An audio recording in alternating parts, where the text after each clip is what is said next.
Recording. Okay. Well, hello, Angela Yuriko Smith. Hello, Amy. A surprise that we're here right now, like literally a surprise to me because I forgot. What? That's okay. I worked until what time is it? 1 hour ago. Well, and there was like 5 minutes later, and then I dashed home and tried to make coffee, and my kid is my fault because I was working and I was like, I need to text Clyde and tell him to put the pizza in so I can have some pizza, and I did not do that, and so I'm on the way home going, hey, put the pizza in, and he's like, no, it's sitting on top of the stove and the oven is just preheated, and so no pizza for Amy, but that's okay. I had Oreos, so if they're in my teeth, you can't see them. We will be fed on poetry. That's right. Oh, that was like right there, the essence of National Poetry Month. Thank you, Angela, for bringing me back from human concerns. See, you know what though? That just shows how dedicated you are to all of this. Like, this is the reason why this month is so crazy, is because we're like, all the things have to happen in April because it's like the magic month of poetry love. It is. I'm telling, I probably have told you. I feel like I've told everyone. I'm like, hey, I tell people at my work, I'm like, hey, happy National Poetry Month. And it's a public library. And they're like, oh, it's a National Poetry Month. Yes. What? There's a month for that? Exactly. Yes. There is a month for that. There is. There's a month. A whole month. That month. You're not going to forget it again, damn it, because we will remind you. No. I made these Poetry Freak buttons because I was going to that school. And what I wanted... I will have to. Well, I don't know. Can I send you one? Is because I don't want to like junk up your place because I know you've got small. Oh yeah, no, it's mostly it'll probably be like $20 to send and take forever. So it'll come at Christmas or your birthday. So maybe I should send that. I think it's worth it. I was thinking about this morning how it's like, oh, all the little days and holidays, and her guys, it's like chocolate chip cookie day and stuff. We're like, oh boy, and let's build homeschool around it, was what we used to do in the old days. Yeah. And so this is a month. I just realized there's like a whole month for poetry. I mean, we knew that because we've done it before, but it struck me today as wonderful. So yeah, and every April winds up being a whole new experience, like a whole new nuances of it. Like, I just read today, yesterday, I read about the history of Blackout poetry. And I was so like, wow. They didn't even mention that David Bowie was a Blackout poem. Oh! Or was a Blackout poem, but wrote Blackout poetry. He was a Blackout poet? Yeah, it wasn't necessarily the Blackout, but where you cut the cut and paste, copy paste. Oh, like collage stuff. Yeah. Cut-ups, they call them. I have to text my family member who just turned the light off on me and reprimand them. So please continue. You turned the light out on me, you creep. Send. Okay. Oh, is that a David Bowie one? No, this is from Austin Kleon's book. Oh, right. And so, yeah. Oh, gosh, I haven't been doing that. Ugh. I want to now. When I read about it, like when I read the whole history, it started in... not your history, Austin, but where's the history? Yeah, he's pretty much about himself, and that's okay. Oh, so this is hilarious. I will tell you this one little thing. I won't go too far down the history lane, but this is so cool. And this reminds me of something like that we would do. Mm-hmm. This is us. So originally, this guy, like the first, maybe he wasn't the first to do it, but the first that we know of, was 250 years ago in 1760, a man named Caleb Whiteford, an English wine merchant, writer, diplomat, and he used to live next door to Benjamin Franklin. So maybe this was Benjamin Franklin's idea and this guy copied, but we lost Benjamin's. So we did. Says a fan of Benjamin Franklin. He's living in the country about 40 miles outside of London, and there was bad weather, and he only had a deck of cards and a few newspapers to keep himself busy. And they had no internet back then. Oh my gosh, what do they do? No television, even, for Pete's sake. I know. He had no pizza. He can't just heat up pizza. You got to go get the farm milk, I guess. And the molasses. Yeah. All the stuff from Oregon Trail. Okay. The treacle. Treacle. Bring me a can of treacle. Yeah, it's treacle. But anyways, he looked at the newspapers and he saw a jumble of unconnected occurrences. That's a quote. And And so he thought that that would be way more entertaining than a deck of cards. So he would read the newspaper in the, what he says, the tightly columned newspaper, and he would read it in the quote, old trite vulgar way, each column by itself downwards, so the normal way. Okay. And then he vulgar, the American way. Vulgar way of reading the newspaper correctly. Ouch. But then he said he broke it up by blind chance. Anyways, I'm just going to tell it. So he would read it the right way, and then he would read it this way. So you know how the columns all meet at the top? Yes. So he would put those together in new newspaper stories, reading straight across. So some of his pairings were, and he was very popular, he called them cross readings. But this is like the first kind of breaking up, you know, other text to make your own text. Yeah. Example. But so this is one that he wrote. This day his majesty will go in state to 16 notorious common prostitutes. Of course he was popular. And then another one. On Tuesday, both houses of convocation met. Book shut, nothing done. See, now I want to do this so bad. Beautiful. Yeah. And I'll read like one more. Well, no, there's two more that are just like beautiful. They need to be read. So, wanted to take care of an elderly gentlewoman, an active young man just come out of the country. Oh man, there's a whole world in that one. Yeah, I'm just gonna think about that tonight. Yeah, I want to go find this book now. Now, here's the last one. To be let and entered on immediately, a young woman that will put her hand to anything. We are right on track. This is our kind of talk. Angela, I was like, Amy. That guy and us would be best friends. Who is his name again? What did I say his name was? Caleb Whiteford with 2 O's. Okay. So Whiteford. I might have to write it in lipstick because I can't find a pen. I'll send this to you. Okay, well, too late. It's happening. Whiteford is in the Ford. My daddy told me to the Ford truck. But with 2 O's, not 1 O. Ford. And he called them cross readings. Cross readings. Grandfather of the Blackout. Oh, and he published them in... No, he did not. That's not the thing. But I think he published them somewhere. But there's like so many occurrences of this. Like when I started reading this little history, which I will screenshot and send it to you because you will love it. Yes, Thomas Jefferson did his own version of the King James Bible. He cut out all the parts of the Bible he liked, pasted them together, and then later republished as The Life and Morals of Jesus of Nazareth. And it became known as, surprise, the Jefferson Bible. Yeah, I've read the Jefferson Bible. You know what? It's probably not that far off from what others have done along the way. This is what I like. This is what it was like Thomas Jefferson, King James. You know? Yeah. But yeah, it's just, there's a lot of like really interesting things in there, and it kind of made me be like, oh, what books can I cut up? But it's like all the different examples of like, you know, the way people have done it. William Burroughs, who wrote Tarzan and stuff, used to do it. David Bowie, who is not included in this history, Austin Kleon, hello. Missing the major part here. But David Bowie learned it from him, and that's how he wrote a lot of his songs, which is why they can have that kind of really unexpected, you know, surprise connections. You know what? Cut up poems. I wrote a story a long time ago about a drunk dude who would cut up newspaper, just cut words out of like sentences and words out of newspapers and like stick them on the wallpaper, and that was how he wrote songs. Yeah. So neat. Oh, I'm part of the tradition. You were talking about David Bowie. That's right. It was it came to me in a dream. Oh, David Bowie visited my dream on purpose, like Books Ago Bargeld says he does. You know what? I got to write that down. That's my poem for you, for your project that I keep promising you. I've got to write about how my friend Amy visited David Bowie's dreams. I did. I visited his dream. Where's all my paper? He gave me his wallpaper theory of songwriting. Well, what a hoot. I like that. That's some good info for us today.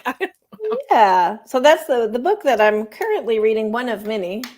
Fiction, I'm reading Live Wire. This one is Newspaper Blackout Poetry by Austin Kleon. Oh, he wrote a whole book about that.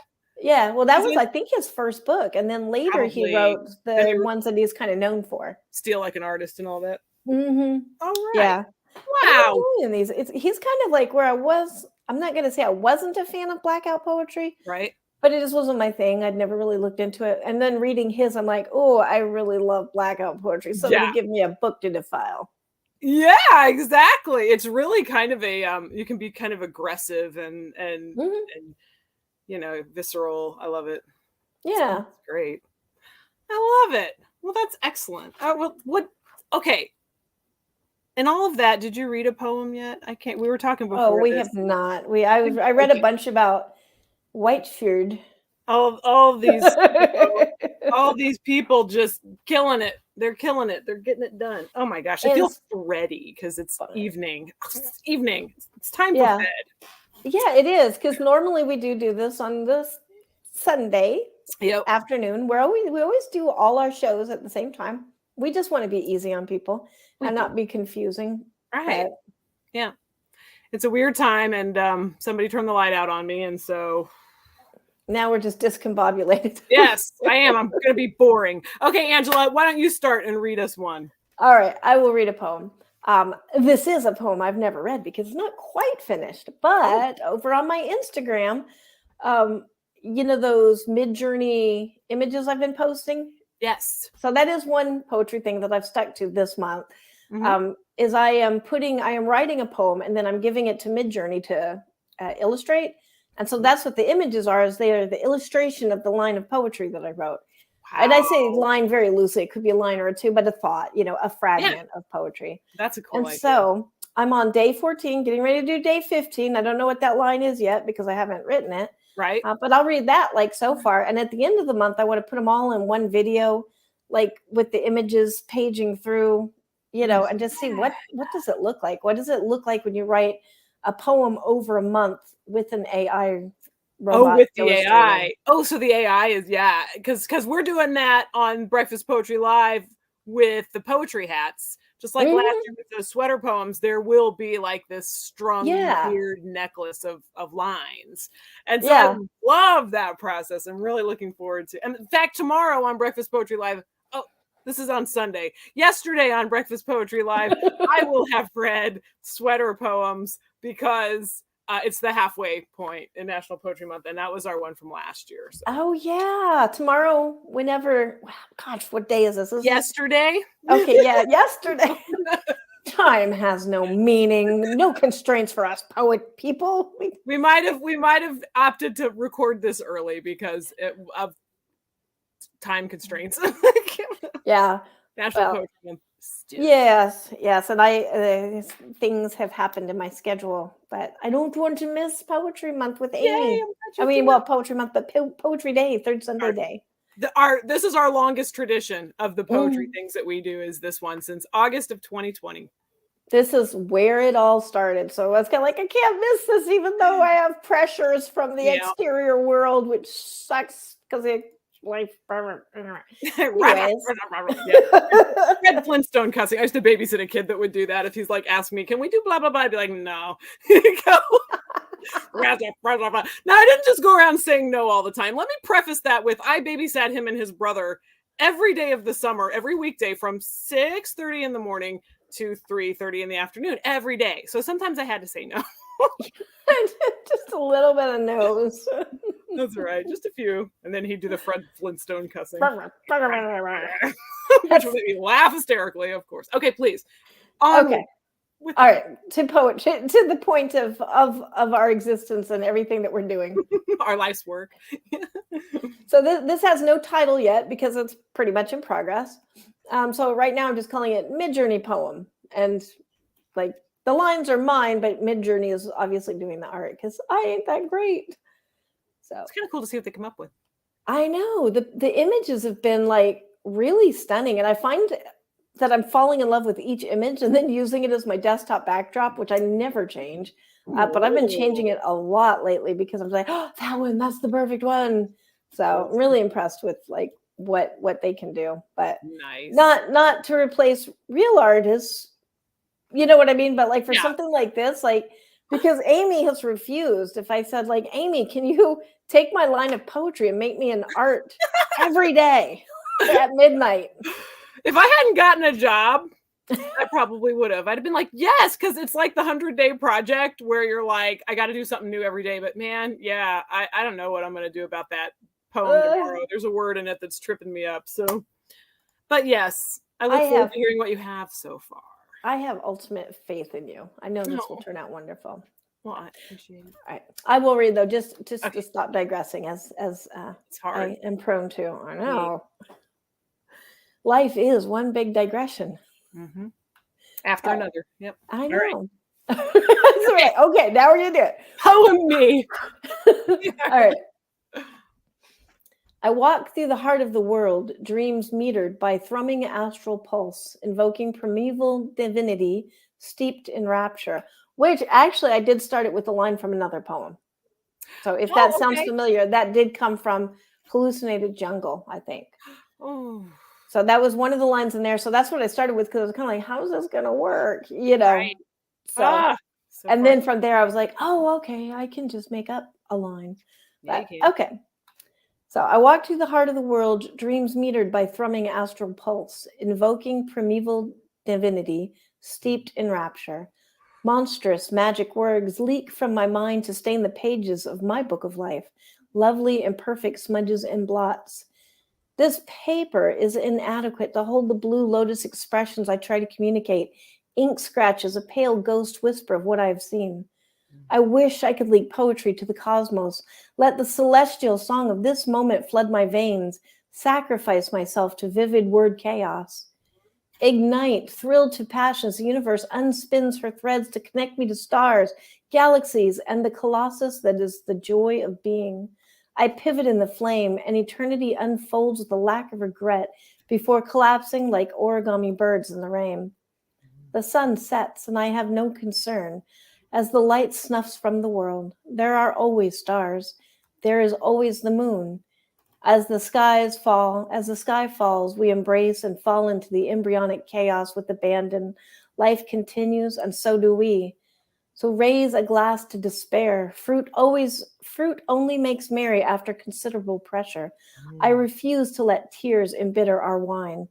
Your tears of ink spill onto the page, and I love you for it. You shared your soul between these lines. We can't escape the darkness. Night is always with us.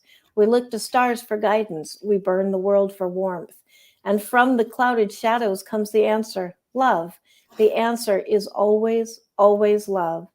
I find it here between the pages of our book, a story we write in breaths. Our foreshadowing is in the clouds with our minds. Our words are the mountains that help us sip moonlight and Milky Way. Ooh. And that's it right now. Wow.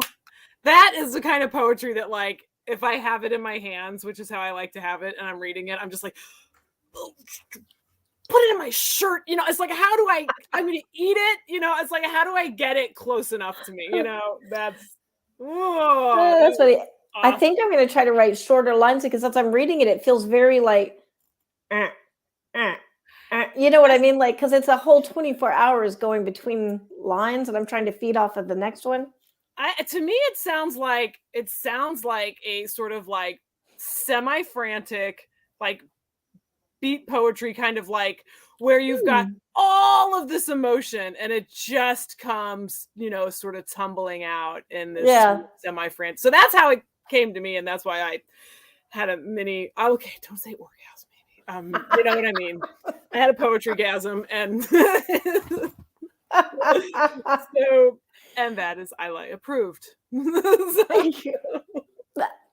Poetry-gasms are the best kind of flattery. Yeah, cigarette. Need a cigarette. The show is closed now. That's right. Good night. I cannot follow that. Godspeed. Oh, no.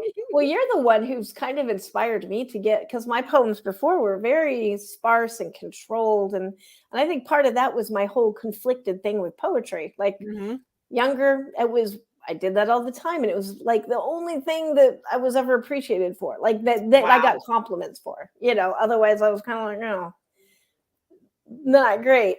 And then sum it up by saying not great. But then I went to that, literary group to tell me how amazing I am, because, this is like the one thing, people, the one thing I have. Right. And then they ripped it to shreds. So then I was like, I'm never writing poetry again. Everybody's right. It's right. stupid. Let me just defer to that. Yeah. Yeah. And so then I was the secret poetry writer, because if you are a poet, I think you can't like stop, know. Nope. So it was my very, very much my secret thing. And then when I finally actually started reading in the open mics, it was to get over stage fright, but not to read poetry. I'm only writing this stupid poetry so I have something to write, like read to you guys, because stage fright. It was all just me like testing the waters, like, that whole thing, like, do I like girls? I don't know. I'm just kissing you to find out. Like, it's not like I'm gay or anything. Like, just like, that's what it reminds me of now. Like, yes, I was, for years though. That's why I told you, I was like, why does everybody keep calling me a poet? I would never. Just doing it for the other millions of reasons. So it's weird. So, anyways, that was my long-winded way of saying, I think that you have released that in me. I was writing the really tight, constricted, very structured poems because it was kind of like, well, I don't feel anything, like. Yeah, that's right. You're above emotions. Yeah, I'm writing this poetry, but it's not like I'm infatuated, like not like I love it or anything. I'm just going to pull on its braids a little bit. And then like you are so vivid and generous with your words, and no economy, everything, every emotion and sparkly, joyful piece of life, even the sad pieces, spill out of you in this like gushing tempest storm of glitter and passion. Barf. I wasn't going to say barf. I was saying tempest. Okay. Tempest is a great word. Yeah, I like tempest. Yeah. But it was kind of like, well, that's how I feel, but like, why won't I let myself say that? I'm trying to imagine that ability to control your emotions or hide them. I'm trying to imagine it. I'm a disaster of emotions. And sometimes it is grand, and sometimes it's frightening, to all concerned, me, them, once I notice that I'm being frightening, so it's like, it's like, I do love the wild ride, but I don't know. Sometimes I wonder if I should have been alone, I think that all the time. I sometimes, maybe that's the creative thought process. Sometimes you're just like, I know I'm a pain. Like, like you do that thing where you're like, you know what I have to do right now? I mean, I know laundry needs to be made and there's dishes in the sink, but I have to go do this thing. And it involves something really weird, like this Spam can. This Spam can needs to be a vase right now, full of scraps of words that I have cut out of Portuguese magazines. I think I'm working myself up into something that my husband's going to regret right now. I love it. So you have something Portuguese in mind coming up? Well, funny that we talked about the blackout, and then we were talking about the, I'm here. That was my first thought with the blackout poetry is, I want to do that. Oh, but like I would have to cut up my precious, like 7 books. I think that's all I've got with me of English books. Right. But there's tons of Portuguese stuff around, because I'm in Brazil. I was going to say Portuguese, but Brazil. But I was like, what if I took Portuguese language stuff, like flyers and stuff, but cut it up so it's English so that I can read it words. So like parts of words. So I might try that, like blackout poetry using the Portuguese language to see if I can get an English poem out of it. Neat. Not because I don't think that the Portuguese is beautiful as is, but I can't speak Portuguese yet. So I'm sorry, guys. that's all I can do.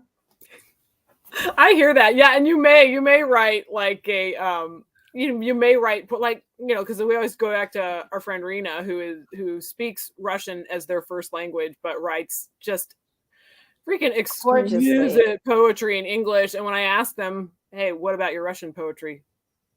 Doesn't come out in Russian. I'm so fascinated with that. But also I wrote a Romanian poem once, and it was all about how, I wrote it in Romanian about very simple Romanian about how there was this sandwich I used to love there, and then I vomited it. I went to Romania and I loved it, world. However, you know, there's different microbes and different food standards and this and that. And I had not thrown up in 10 years and I threw up twice. Oh, wow. The second time I ever threw up on Christmas Day, for God's sake. Raise your hand if you've thrown up on Christmas Day. Nobody. Me, twice. No. Anyway, they'll tell you ate too much candy. If you're 9 or if you're 25, you ate too much candy. And they'll laugh. And I'm going to tell you, I did not. I eat too much candy all the time. It was a sandwich. It was something. So yeah, but and then I wrote I have a song about well, I'm not going to tell what it's about, but anyway, it's in German, and it's about a guy in a bathtub, but it's from a old photograph, British invasion. So yeah, there was a guy in the bathtub. Of course, it's not porn if it's old. No, it's not. It's like they've got a. Never mind. Story for another day. Okay. I want to share this Romanian sandwich poem at some point. I have it. I think I printed it in one of the espresso book machines. The name of the sandwich was Pleshkavica. I mean, it was the most beautiful name and it was the most beautiful food until it wasn't. I mean, I ate it like every week for 3 months and then never again. So, yeah. Yep. So, where's a bad one? Well, anyway, your turn. I loved it. Okay, I'm going to read. This is from what I do when I do the Breakfast Poetry Live every day of April 2023. Is the first thing I do is read from this document I keep called Weird Works in Progress. So it's a weird work. It's stuff I usually wake up in the middle of the night and make note of. And so the larger portions are the weird work poem. And then later I draw something out of the can for the poetry hats. And that's the short stuff. So it's all nighttime gibberish. And if I can see, okay. And this is what brought on my lipstick theme for today. I was going to do it on the Breakfast Poetry Live, but then when I realized I hadn't done it yet, I thought, wow, that'll take the pressure off on Third Sunday Poetry. I have a theme. Woo. So this is just a weird work. To say that lipstick is the opposite of poetry is a lie. Opposites of poetry include whalebone corset, brassiere, accounting, though poetry for some, automobile factory robot, politics, the spotless home. The end. I give you the opposites of poetry. I love that. I was talking on Breakfast Poetry Live this morning, which would be 2 days ago by the time this is on, about how you put me onto that poetry exercise of turning the word to its opposite. Oh, yeah. Throughout the poem. And I was like, gosh, the first time I tried that, I was in a waiting room and I had my journal. I'm like, I'm going to just do one of my own poems. And the friggin' second word in the poem was like poetry. And I was like, what's the opposite of poetry? And like, I've been hung up on that for that's a year and a half. And so I'm always trying to think, what's the opposite? Like, oh my gosh, is there an opposite to poetry? It depends on who you are, I guess. But I just kept arguing with myself. It can't be math. I want it to be math, but math has some real like Fibonacci and like really beautiful, gorgeous stuff. And so, yeah, that's awesome. That would be like an interesting anthology challenge or something. The opposite of poetry, and then just see what everybody thinks. Like, what is, and it would be like really from per person, you know, like what do you think is like constraining and because I think like some people probably think that, not me, I am definitely not the team whalebone corset camp, but no, like some people really seem to just like dig all of that. So. I mean they love probably the look and the mood and the history and this and that, whereas it's just, for me, it's more like the feeling of it. I've never worn a whalebone corset. I read all about them in Moby Dick. Have you read Moby Dick? Yeah, and I actually recently was wearing a steel bone corset, so not whalebone, but I had bought one in Kansas City before we left, because that seemed like a perfect idea. It was right. And then I wore it, and it was weird because I really liked it. It's like walking around in a hug all day, like a very tight, snuggly hug. But then when you sit down, and you always have good posture because you sit down, you're like, it's just carrying you. Yeah. Yeah. I would imagine. imagine. And then you want to like bend over, though. It's very kind of elegant because you're like, oh, get it. It's like tutoring. That's great.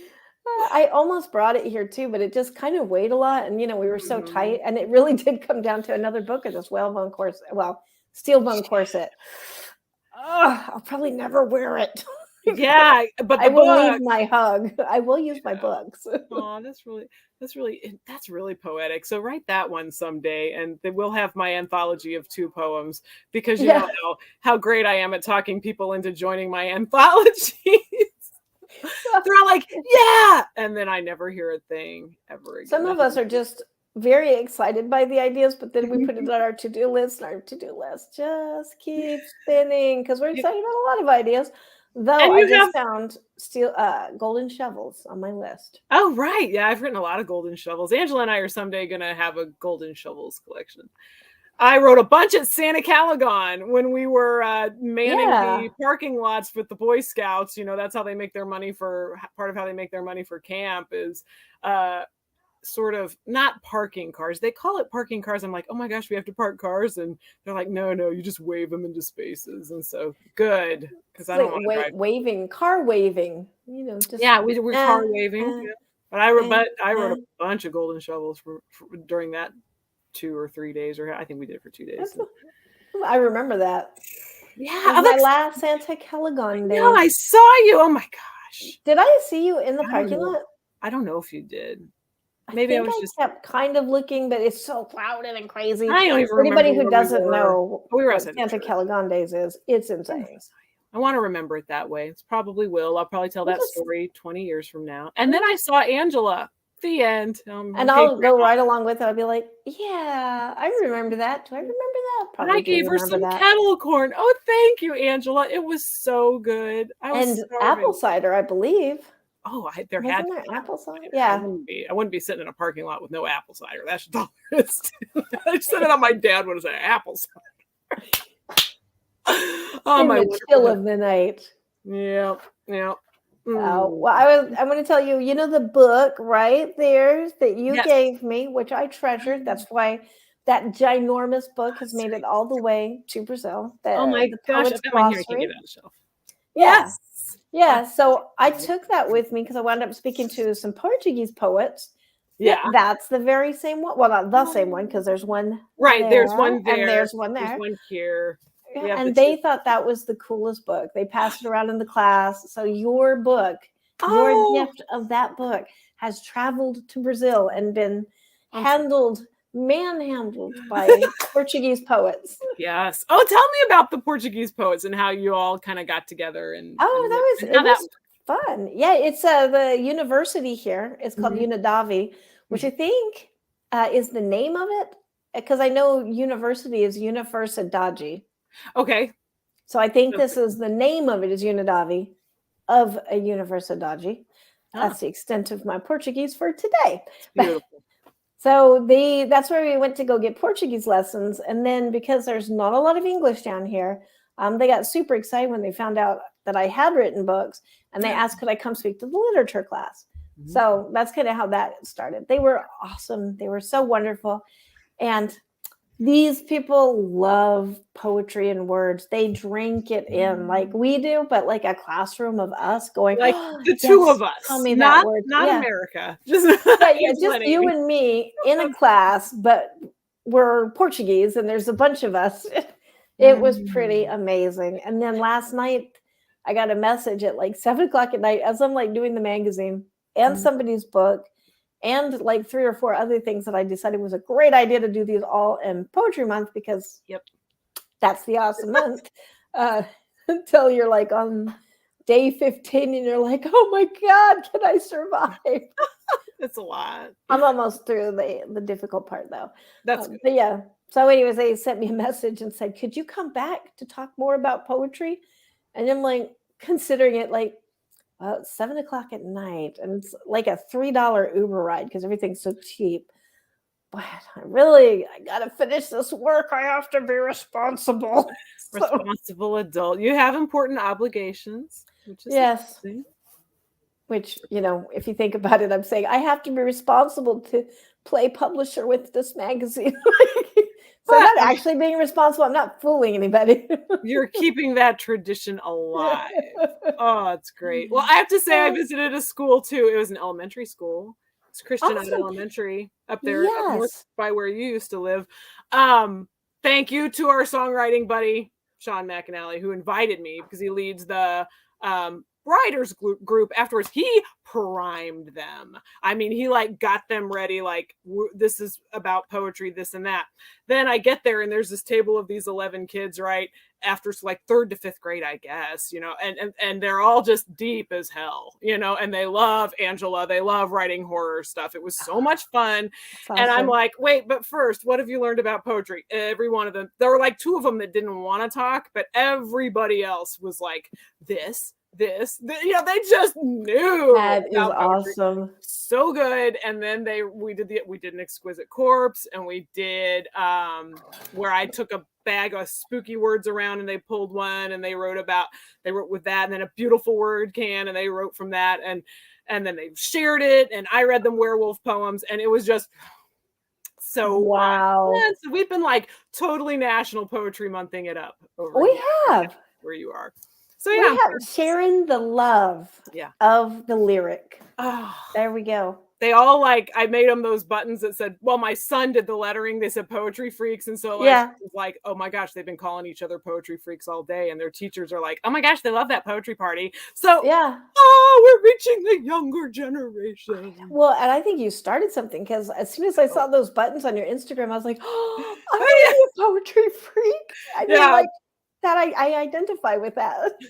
It's something I used to put on our little adverts for this show. Hey, see you there, poetry freaks. Yeah, I've seen that before. But it was weird to see like a pile of buttons saying that. Was like, oh, there are many of us. It does. Now there are more than there were. So and then Kristen, our buddy out in California, who I'm working on a sort of a offshoot of Art Wraiths with, wants one, so I can send one out to her. And that is so cool. I know we started something like Michael Jackson. I am hoping to be in the States either August-ish or June-ish, one or the other. Wow. Or maybe both. I don't know. A lot depends on visas and stuff. Sure. But I will stop by to see you. Yes. But also to demand a poetry freak button. I will put one in Hey, Amy, I love you so much. How are you doing? And where's my button? Where's my pen? I flew almost 24 hours to come here for this button. That's why I came, Amy. Make with the button. Yeah. Oh, and don't let me forget, I actually have an art request for you. Okay. That has to do with trolls and poetry. Ooh. Like a commissioned art request. Oh, neato. I'm there. I haven't had. Let me write that down, or I will forget. I've been downplaying the art. I like vacation mode in my Etsy shop for a while. I opened it back up though. World. I almost said ladies and gentlemen, but it is a new era. Poetry freaks.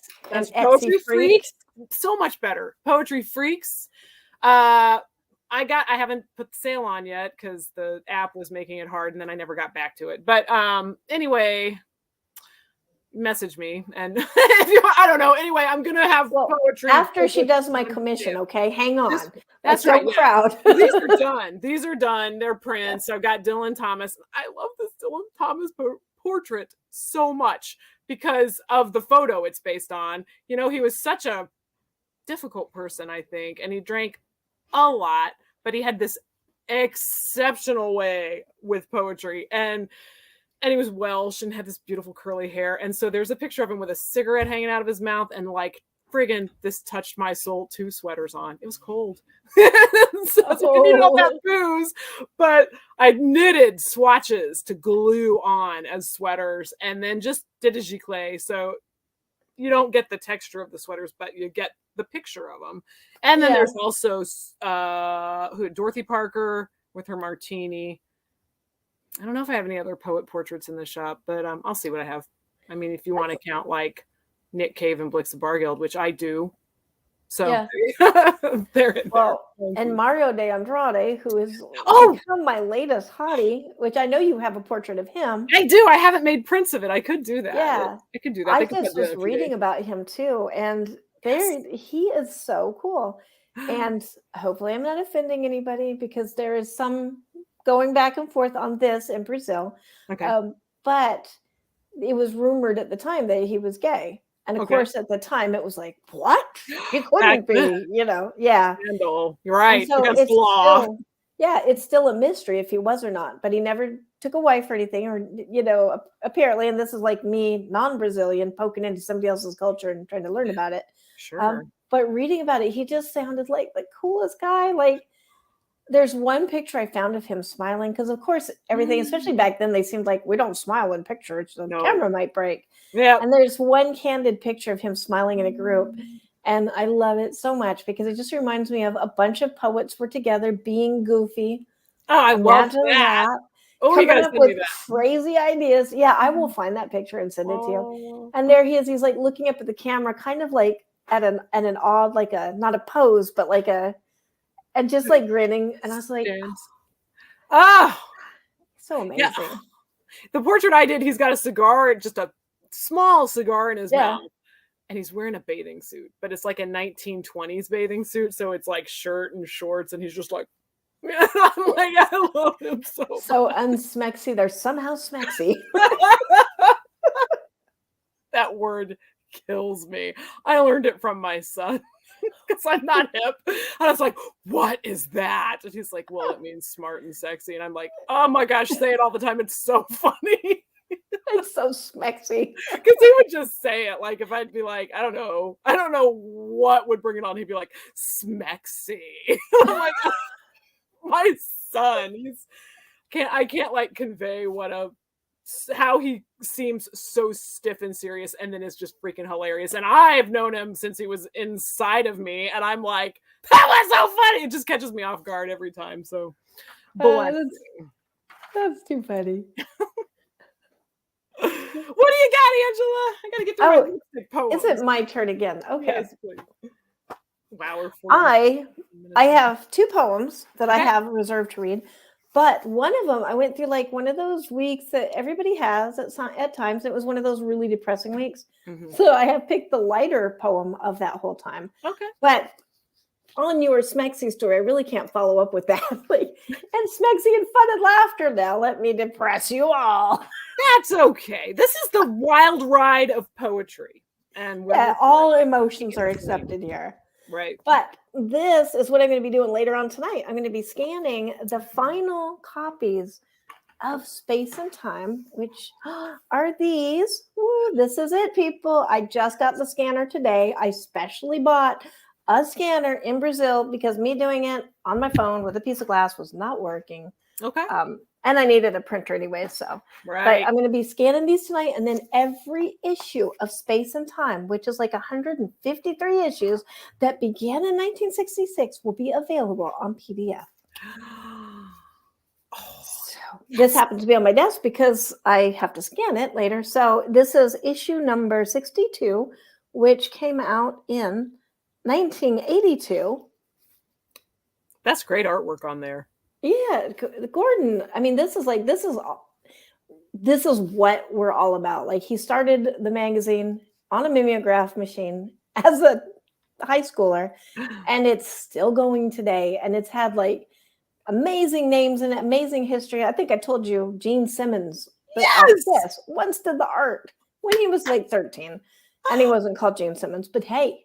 Man, man. But that's what happens, we just start doing, and it doesn't make any sense what we're doing. There's no point in it. I'm sure Gordon didn't go like, I'm going to be a millionaire by publishing this magazine, and I guarantee nobody has been a millionaire yet from this magazine. But you just do something and then follow that muse and see where the muse leads you, and then like 50, I think it's like 60 some years later, here we are still. It's amazing. I don't think anything I started in high school has survived. I'll just say that. Yeah, I mean, only the practice of poetry for me has gone on. But it's like, I dig that. It's like I never had any like aspirations with, being important or a big shot with it. It was always just like something I had to do or was and I'm sure pleasure in, just like, I have an idea, I'm going to do this thing. You're driven by the muse. There's no point to it. You're just whipped along in a frenzy, and you have to do it. Like geese fly south, right? You just have to do it. So that's my romanticized story of how space and time began, which pretty much is the story. I love it. As Gordon tells it. Yeah.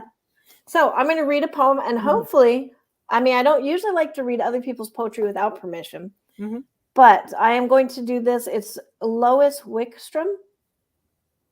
So I apologize, Lois, if I am making you mad. And if I am, it was the muse that made me do it. So yeah, we're just being whipped along. Yeah, but I do love this poem. It's called Drug Abuse. Okay. Hello, is this the drug abuse clinic for Marigold Upper Downtown? My sister is really high today. I don't know how to bring her down. I really cannot reach to her. She's floating with the clouds. She can't come to the visiphone. I can't shout that loud. No, it wasn't speed or LSD. Those she wouldn't have, nor mescaline nor peyote. But what she took was anti-grav. She is floating away. I know. It's like so like vintage hip 70s, you know, like I was like, oh, that's so cool. And the visiphone, I am pretty sure that's what they called it in the Jetsons. So I love that. That is great. So these like just the art and stuff in these things, the layout. So yeah. That was a treasure, you know? Yeah.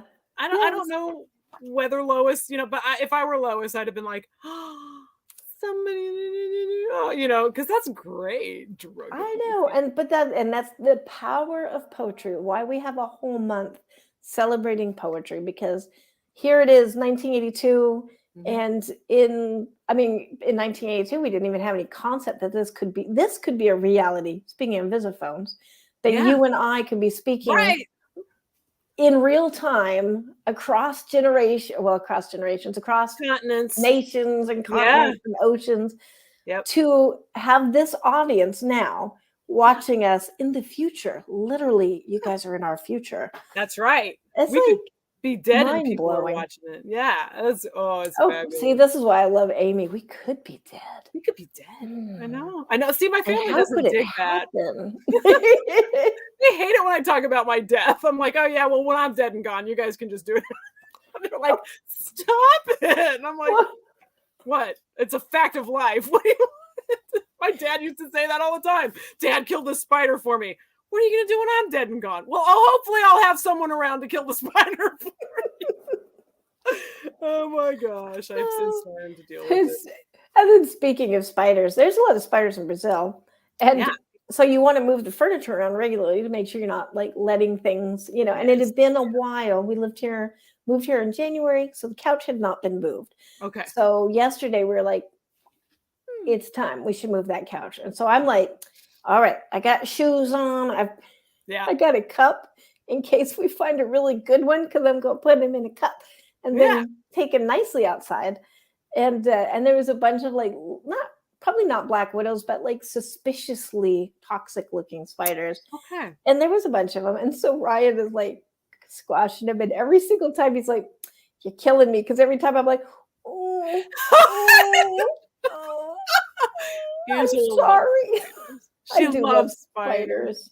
I try to love spiders more because of you. That does inspire me. But I did have this weird moment when Clyde was little, and he was like such a little Frankenstein's monster. He was just, you know, plodding around, terrorizing my dad's cat and whatever. One day we were in Columbia, and I bring in the groceries, and I look, and there's Clyde. He's like 1.5, and he's squatting on the floor in the garage. And I'm like, what is he doing? And so wolf spider, only 7 legs. And I was like, I hated those things when I was pregnant. We had this breach in the house, and they'd get into the basement, and I would like bring my 1-ton body down on them because, you know, what if that was the last thing you ever saw? Some big prego being like, stop. But, you know, I'm like, oh, Clyde, leave it alone. It's like your maternal instinct. Don't scare the spider. And it's like, you know, it's a little 7 legs. Oh, no.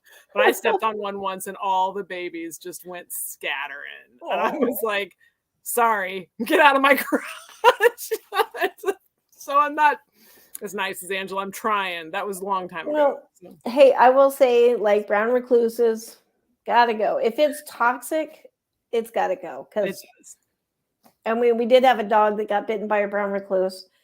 Even before it wasn't my fault. It wasn't like hoarding spiders or anything. No. It just got bitten at somebody else's house, and it almost didn't make it. Like they can be really dangerous. They can. And I think it was like $8,000 later, and all the stress and the worry. And so now I see brown recluse. I'm like, sorry, I really love my dogs, and me, and you don't want that decayed flesh thing going on. Which I actually did. Remember when I got bitten in Missouri? Yeah. That was like COVID, and a family member had died. And you had that. And then the dog died. Speaking of dogs, one of our dogs died of old age, and then Ryan had just gotten shot in the park with Kelly. Like the week of freaking doom. Yeah, like how did he get shot again? Was it like a pellet gun? It was a pellet gun. He was walking the dog in the park.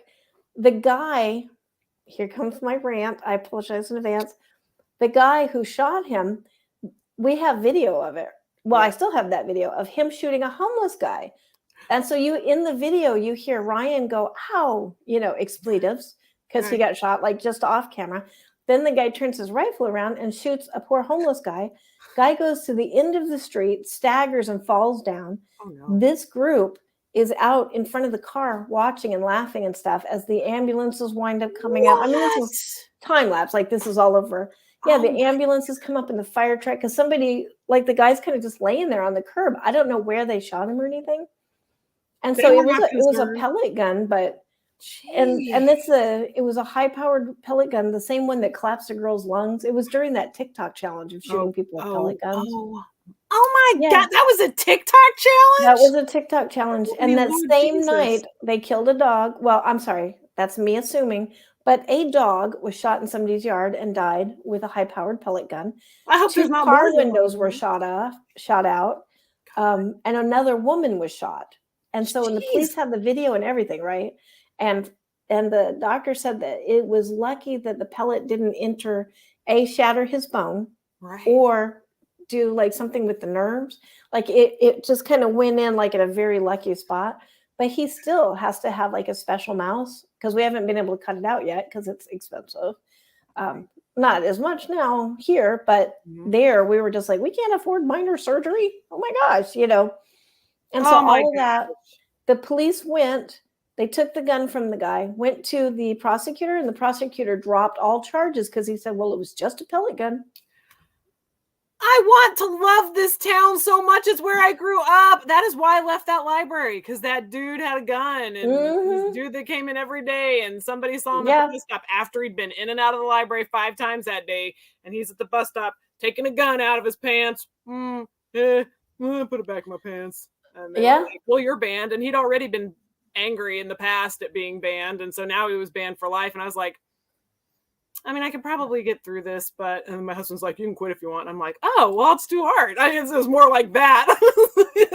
But okay, twist my arm. Also, yes, I don't want crazy homeless man coming back and taking his vengeance. And I don't know if he's homeless. He was just a guy we saw a lot. He was, because I actually knew who he was, and he used to walk through the park hitting his head and screaming, get out, get out. Oh, that's a red flag. Yeah. I'm sorry that he endures that, but probably without firearms would be better. Yeah. And so heads up if you're on that side of town and go in the library. He's been banned, but who knows? Yeah. I think, and I don't want to say anything like weird, but I think that he's better. And this weird thing happened, doing like some magic-y stuff. And it was like, you feel frustrated. You're like, what can you do about a situation like that? And so I made like a little, like, for somebody who's maybe like hitting their head and yelling, get out, get out. Maybe there's something spiritual going on or not, or I don't know, but it doesn't hurt to try something. Right. So I made up like a little, like, I guess I'll say lucky thing, like a lucky talisman. And then I asked her I should leave it, left it on a bench over there, like a certain bench that I don't know if he's going to go by or not or whatever. And it was like about this big, and it was like a little black cloth. So I'm kind of going, well, it makes me feel better, probably. Right. But who knows? It was gone the next day. I don't know if he took it or not. But I never saw him do that again. I never actually saw him again. Mm-hmm. And he was all over the place. Remember? Like he'd storm to the library and and I'd see him on Truman Road. Yeah. Mm-hmm. Mm-hmm. I never saw him again. And then right before we left, I asked somebody about him. And I can't never remember his name. I mean, I did at the time. I don't remember it either. Yeah. But anyways, apparently he's doing okay now. I don't know if any of that's connected, but it's like a blessing either way. Yeah, who cares why? But that just made me feel better because I used to feel so bad for him. Me too. I had some encounters with him though. He was just a nice guy, Yeah, he was the nicest guy, but that's tortured. Why I was that's the words that come to mind when I think of him. Tortured. Mm-hmm. Yeah. Oh my gosh. So hopefully, I put my intentions out there that he is not so tortured or not tortured at all. Yeah. That's good. That's not. That's kind. It's an act of kindness.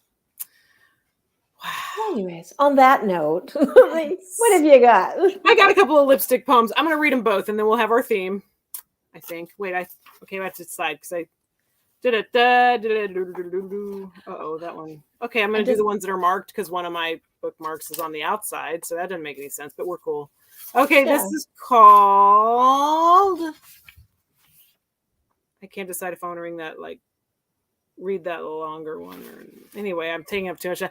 I'm thready, you guys. It's bedtime. It's friggin' 7:56 p.m. We're in the past. It's taking us a little while to sync up with this reality that we're in right now. I wake up at odd hours sometimes, and then it's like, I would like to sleep. Okay, egg of vague then, in that case. I threw an apple at the microwave. So pure was my gall. And lipstick named for which author will soothe and complete me regardless of color? Poe or Lovecraft? Or onward for the blood wine hue vampira? Rimbaud, I press my forehead to yours in weary anguish. I press yours to mine in strength. You speak of smoke, above all to smoke, quotation marks.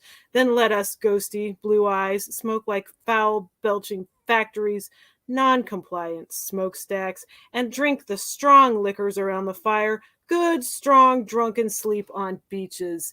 Your shade, of course, is a bawling red. They'll never accept it. Red changes everything. Damp I sprawl on the closet carpeting in nothing but lipstick and soapy residue, smelling of time, smelling of vetiver. Shh, leave me. And that's the egg of egg. From my troubled days in Texas, back when I was a troubled soul, more so. I find Texas a troubling place. It was, if you're from Texas, bless. It was largely circumstances. The climate was difficult, but it was largely circumstances. But I'm wearing the Poe shade. It's blue. I wonder if that's what started the whole blue lipstick thing. I wonder. There was this kind of lipstick they had at the mall called Kat Von D, Katrina Von Dees or whatever her name is. But anyway, she had all these colors named after authors. And I was like, why is Poe blue? I don't care. I didn't care that day. I bought it anyway. I just need it. I needed it. Okay, finally. This one or that one? All right. I'll read the short one. Why not? It's called French Lipstick Foudroyant. I think that's how you say it. I studied German. They're very different. Foudroyant. Not terrible, but lightning. In what way is lightning soft and brown as wine? Silvery glow, no glint. We never held hands or meandered. We avoid the ballrooms, the shows. I run, bolt, smothering acquaintanceship. Lightning on the lips to let them know you know that you are terrible. And that's the lipstick theme from We're Dealing French Lipstick. Available now on Amazon.com. It's such a damning last line. You know you are terrible. I'm letting you know that I know. That you know that I'm terrible. Oh, then you're terrible. I think I reversed it when I just said that. Oh, the author is knowing that the author is terrible. And when I looked up, what I was doing was I was in my bathtub office and my mother was dying. And every time my mother was dying, because it was a few times, and then she'd come back, and that was confusing and a roller coaster. But it kind of throughout life that would sometimes happen. And so I was like, well, every time my mom's about to die, I'm going to get some French lipstick. It's more than I need to spend. I did not care. And so I was looking up the names of them that I was looking up them online, and Foudroyant, they're in French. Chanel lipstick was in French. Hey, everybody, it was Chanel lipstick. Oh my God. But the names were in French, and I only bought like one, but I studied all the names. And so I'm looking up what's the French, and I kept getting like, it's like when we were trying to name Clyde and we kept getting different like meanings for his name. Foudroyant came up terrible, and it came up lightning. And I'm like, oh, I like how it's terrible and lightning. So, yeah, I'm like, well, that's got to be something. So, well, yeah, and depending on where it's hitting, it can be terrible. Yeah, or lightning can be terrible. But I love how I love to think of a language that has a word that means both terrible and lightning, just depending on the context. It was, I was like, if you saw, I always think of the movie Ginger Snaps, the werewolf movie. Have you seen it? The Canadian werewolf with the adolescent girls and their werewolf for you. She eats a girl. Ginger eats some snotty girl, and we're all very satisfied by this. But then you see her missing poster, and it's Canada, and so it's in both English and French, and it says missing. There's her photo, and then under it says in French disparu, and I'm like, well, I gotta know what that means. Faded away. This girl faded away. I'm like, 40. I love other languages because they do that. Oh, yeah. I love that I have a friend that is choosing lipstick based on the names of the lipstick. Oh yeah. I've always done that with like nail polish and lip. No, it's based on the name. I don't care if it's blue. I thought that only I did that. I mean, I'll be like, I'll pick the shade that I want, which is usually black. Mm-hmm. Not for lipsticks. I don't really do lipstick as much, but like nail polish was going through my nail polish. Be like, Galaxy Tuxedo or Black as Night. Or Noir. Oh, you know. This one is called Death. I don't know. There's so many choices. Oh my gosh, it's too much. It's I bought a ridiculous shade. I mean, just like not at all what I was looking for, but it was called melancholy, and I'm like, that's what I am. So I'm gonna wear this sort of like, it's like milky coffee with a little bit of orange in it. Yeah, I will, because of the name. I'll wear this to my mother's funeral or what have you. Yeah. So, okay. Yeah, I know. I always get morbid. There's, that's life. Yeah. That's what happens when you're speaking to somebody who's wearing Poe lipstick. Hell yeah. Oh. Oh, well. What's next? All right. I will read a poem. Cool. That is not the depressing poem. Because I was like, I really don't want to bring down the mood. Like, I mean, I know we're talking about morbid subjects, but we're happy talking about those morbid subjects. Yeah. We just had lipstick discussions. That was yeah. So this is one that I wrote that's actually perfect because we started this conversation talking about blackout poetry. Mm-hmm. So this is a flarf, and I cannot remember what makes a flarf. It's like a search history or email subject lines. You just string them together. Yeah. So I thought flarf maybe stood for something. That's what I can't remember. But yeah, so basically I did a Google search, and my Google search was, what is a human? And then I took the lines from the search engine and put them together, made a poem out of them. And so I was like, that kind of fits with the whole blackout poetry thing. It does. So this is, what is a human? And it's a flarf. I had to put in parentheses flarf, so I would remember what it's called. Homo sapiens, a childbearing primate, the genus Homo. Noun, a human being. Adjective, relating to persons, of people. The most abundant, widespread species of primates. Human means someone related to or associated with a humanity, and a superior characteristic, having vertical foreheads. A bipedal with ability to use words and make decisions. It's a question all priests, poets, politicians, and toddlers have asked. What is a human? Humans may dislike robots, archaic species.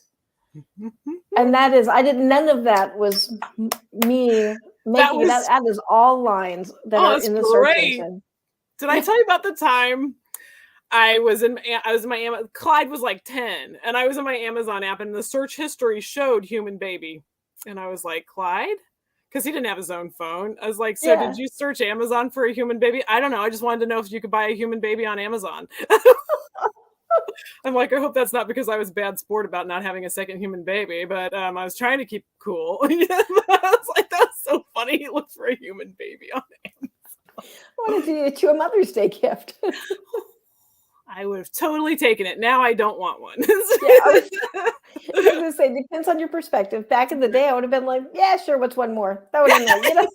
But now I would be like, what is that? Oh yeah. I do love Lily, the grandchild, and I love spending time with my grandchildren. But I will say, I'll be honest. Mm-hmm. When it's time to say goodbye, Granny Smith is like, oh my God, yes, just I need some quiet. I need to put things on the table and not know they're going to run off with sticky fingers over here. And I mean sticky fingers metaphorically and actual sticky fingers. They always have sticky fingers, and then sometimes things vanish. Yeah, and what is it about children that like they ooze stickiness? Like they just are always sticky. They do. Bless. So, but like I said, love her, love spending time with her, love spending time with my kids when they were babies and everything. But no baby, don't give me a baby. Like if I wound up being pregnant at this point of my life at 54, you would hear me screaming from Brazil. Yeah, I don't know. I guess it would depend. I always have told myself I will always have room for a baby in my life. But when it didn't happen again, I kind of got cool with it, you know? So I don't know. I had babies because one day it hit me, and it's like a ridiculous reason to have children. People do not do this. Okay. Though I'm saying I love all my children. But one day I was like, yeah, I really want to make a difference in the world. I'm going to change things. How can you do that as one person? Oh, you can have children and raise your children to change the world and make the world a better place. And so I did. And I will say each of them has made their imprint, but it's not quite the army of protesters that I pictured. Oh, I wanted to have a whole bunch and take them around singing in the neighborhood, you know, and take them wassailing, if you will.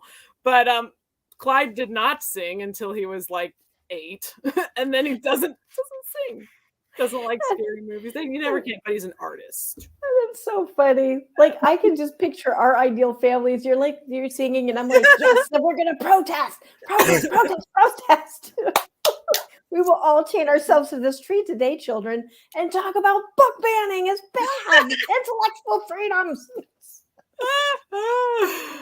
Hey man, you got to start somewhere, and I think that's actually quite beautiful. I wanted to have I wanted to have lots of children, but the child that I had, I wanted, like, for the same weird visceral reasons that I write poetry, is that my arms could feel that they needed this, you know, like probably from like that, like dragging around baby dolls and cats when I was a little kid. And so like always I was just like, well, I'm just waiting for the day that I have a kid. And it was like so great when I did it. And then it just got more and more, like, as they grow, it just gets cooler and cooler. It's not like they always need to be a baby, you know, and stuff. And so, but because I really sucked the marrow out of it when he was a little baby, it was like my cup was full and I didn't need him to be a baby anymore, because, oh my gosh, did he like to be held? Yes, he did. He really didn't want out of the womb. He was 10 days past the due date, 9 pounds, 12 ounces. No drugs. But anyway, I had lucky labor. My labor didn't hurt. But now pushing him out, though, by then it's too late. You cannot turn around. This is a decision that cannot be undecided at that point. Oh my God. So anyway, good times. I had a great birth. If you're, you know, when I worked at WIC, people were always like, I'm like, I know what's happening to you. You're pregnant. People know. All they want to do is tell you how awful pregnancy is, how awful birth is, and how awful breastfeeding is. I have had such a great time being pregnant, giving birth, and breastfeeding. So I'm going to be your positivity for the day, because they all went embarrassingly well, except that 2 hours pushing them out. It did seem to last a long time. It did. Anyhow, for free, my birth story. Yeah. Well, and Clyde is like so much creative, like you don't need, he's like 6-packed into one with creativity and personality and very much fun. Yeah, he is. Oh gosh, yeah, he's great. But also I love, well, you know, and you think of his story and some of his challenges that he ran into along the way, being available for him and being like, there was no one to compare him to, you know, he would not feel that comparison, whether teachers did it or whether we would do it on accident or whatever, that it wasn't there because he was the only game in town. And so we could just utterly accept him as he was and then like give him the time that he needed. And then he had, scouts and all this, and it really, really helped. So he's a freaking treat. Grateful. Yeah, I agree. Thank you for letting me go on about my baby boy. Hey, I love hearing about him. I've met him. I can verify all of the things that Amy says about Clyde are true. Probably toned down a little bit. He's not exceedingly boisterous like myself, like I can be sometimes, but that's all right because there's a lot going on.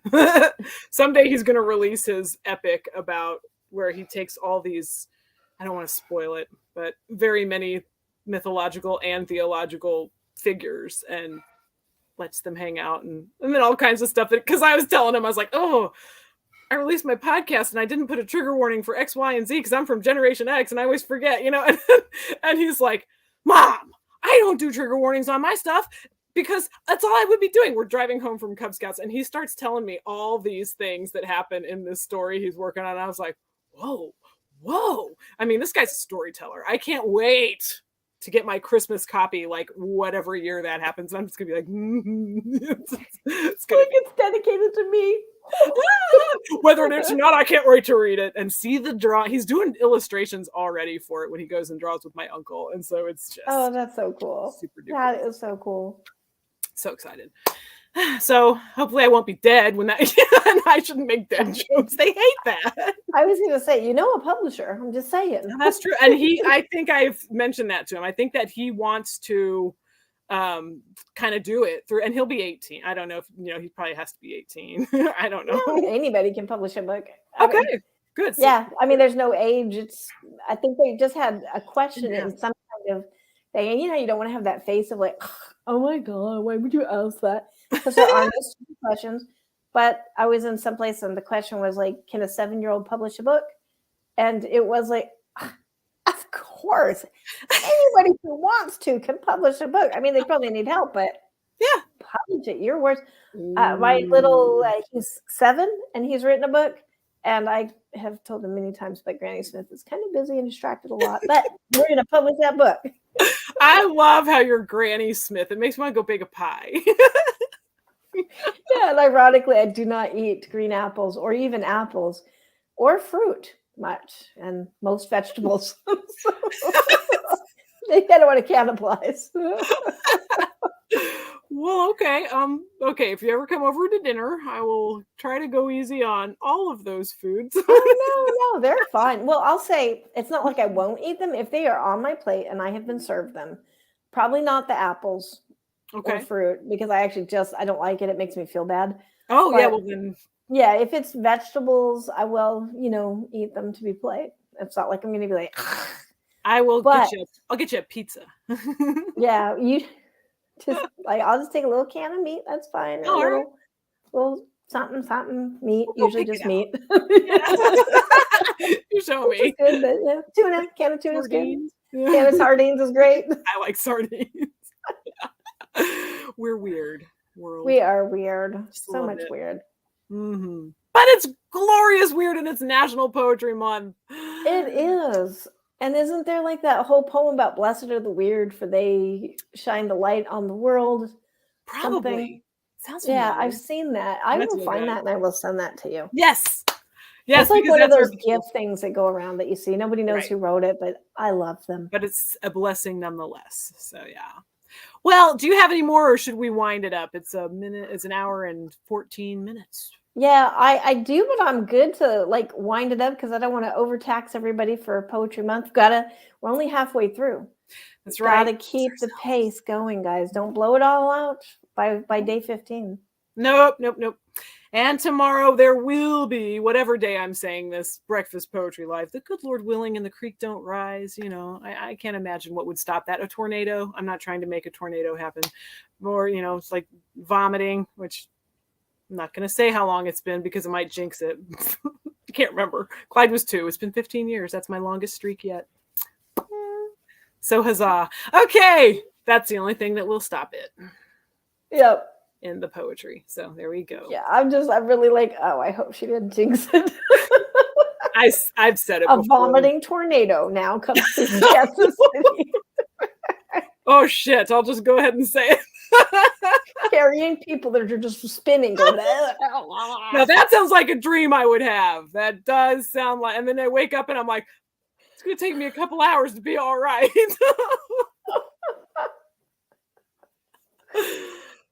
See, aren't you glad, people, that you did not miss this? Yeah, aren't you glad you joined us? You got a little something to carry with you. Jason was watching like tornado movies right before bed last night. I'm like, I don't want to dream about that. I dream about that anyway. I dream I'm in a car driving and I'm looking and tornadoes just start flitting out of the sky, just like dropping down one by one. And I'm like, uh-oh. I hate when I dream that I'm driving. Do you ever dream you're driving and then like you're like unable to drive right? Yeah, but I think that's where I'm always like, that was such a good dream. I had a great driving dream where I was driving my sister somewhere and we were driving down this cartoon street. I mean, everything was pink and purple. That's how I know dreams are in color, whoever said they weren't, because like pink and purple houses, cartoony, they were probably singing and bouncing and whatever. And I'm like, this is great. So that was my one great driving dream. Otherwise, I'm just like all over the road. Oh, I had a dream last night that I was on a highway inside of a school. It was really bizarre. And I saw these leaves in the fast lane, but I went ahead and, got over to the fast lane and freaking skidded on those leaves and the car just like tipped onto its side. And I'm like, oh, I thought I shouldn't drive on those leaves. You know what? Next time, I'm just not going to drive on those leaves. And everyone's like, yeah. This is my dream telling me what is the wise thing to do. I don't know. Ugh. I want a sexy dream next time. Intention. Smexy. I want a smexy dream. Can bring out those smexy dreams. And the poet looked at me with those eyes and then started reciting verse. Oh, I do like verse. I do appreciate a good verse. As he exhaled, the poetry went off in the smoke. It smelled like surrounded me. Yeah. Clove smoke. Poetry smoke. Gotta do something with that. Yeah. Here goes another poem. Thank you. You're planting seeds. It's going to be a wonderful sleep. And Angela, thank you for joining me for Third Sunday. Absolutely. Amy, thank you for allowing me to be here. Oh. Thank you for starting all of this. Thank you for accommodating me because my Sundays have gotten a little bit weird now. All right. But that could change. I don't know. Schedules have kind of gone explosive all over the place the last couple of weeks. So I appreciate you making the time when you could, and just let me know because I figure we can work it out. And absolutely, yeah, because we've got the technology, so we can do it. We do have technology. Thank you. Yes. StreamYard. I was like ThemeYard. I don't know what that is, but thank you, StreamYard, for being here for us to make this, because this possibility did not even exist. Like this was not a thing like 3 years ago. Yeah. And Angela just jumped on it, and it took me a long time to kind of figure it out. Oh, I didn't have a laptop. So that was the problem. I think on the phone, it's too much to. Well, you were the spark. Yeah. You did this Poetry Live on our phones on Instagram. And then I kind of was like, wow, we could do video stuff, cool. Where can we take that? How can we break that? How can we stretch it so that it falls apart and disintegrates? Yeah. It hasn't disintegrated yet. It's very elastic. But. That's right. Yeah, it's been great. And I'm really glad that you took the technology bullet, because to me, that's exactly what it is. I'm like, what? But this is, I got to say, it's very user-friendly. And love StreamYard. Yeah. It's been great. So you hear that, StreamYard? You guys should give us a free year because we love you so much. We're advertising for you. And a coffee mug that says StreamYard. Yeah. Yeah. And no, we're not sponsored by StreamYard, but we just love them. We do. Yeah. I shout out things that I love all the time, and I'm not ever sponsored. And that's okay, because then you got to say things that maybe you don't even mean. So we genuinely, from a place of love, love. Yeah, I'd rather do that. All right, world. Have a glorious rest of the National Poetry Month. Join us at our things. Angela, exercise your rights with the W on YouTube. Are you on other places? You've also got your blog spot, your blog. Yeah, pretty much YouTube, and then the blog supports the YouTube. That's what I've started doing. Works really good. Doing an interview to go with the show, because on the show, as you know, we tend to wander.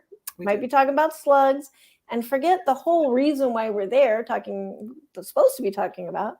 And so I've started doing an interview, so it's nice and focused, and there's the meat of it that you can read as a supplement after you finish listening about like slugs or clove cigarette smoke poet verse or whatever comes up. Oh man, it's dark outside, but I think I'm gonna have to do it. I'm gonna have to spark up. Not that kind of spark. Somebody in the library had sparked up. I mean, I was getting the contact high almost while just shelving my first hour I was there. Anyhow, that is bold. The rose petals. Okay, folks. Good night, or good night and goodbye. Good luck. And now I'm trying to find the thing where I turned it off, Angela, but I hit something and there it is. Found it. Okay. It's always a smooth ending. Bless. All right. Bye, everybody. See you next time. And see, and I hit the wrong side.